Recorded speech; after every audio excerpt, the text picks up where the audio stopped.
Hello viewers, today I'll show you how to set the digital thermostat temperature. So I'm adjusting the Super General 2-dose chiller thermostat. At first you have to hold this set button,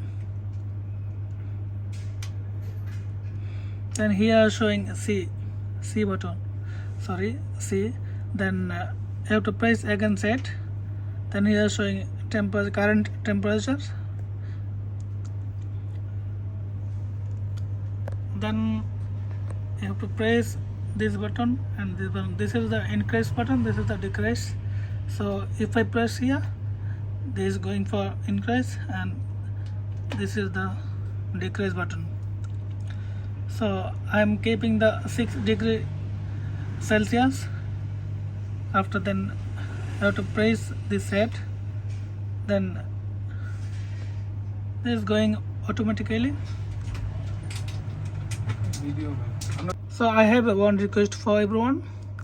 Please, if you think helpful by my video, please subscribe my channel for the new videos and new updates.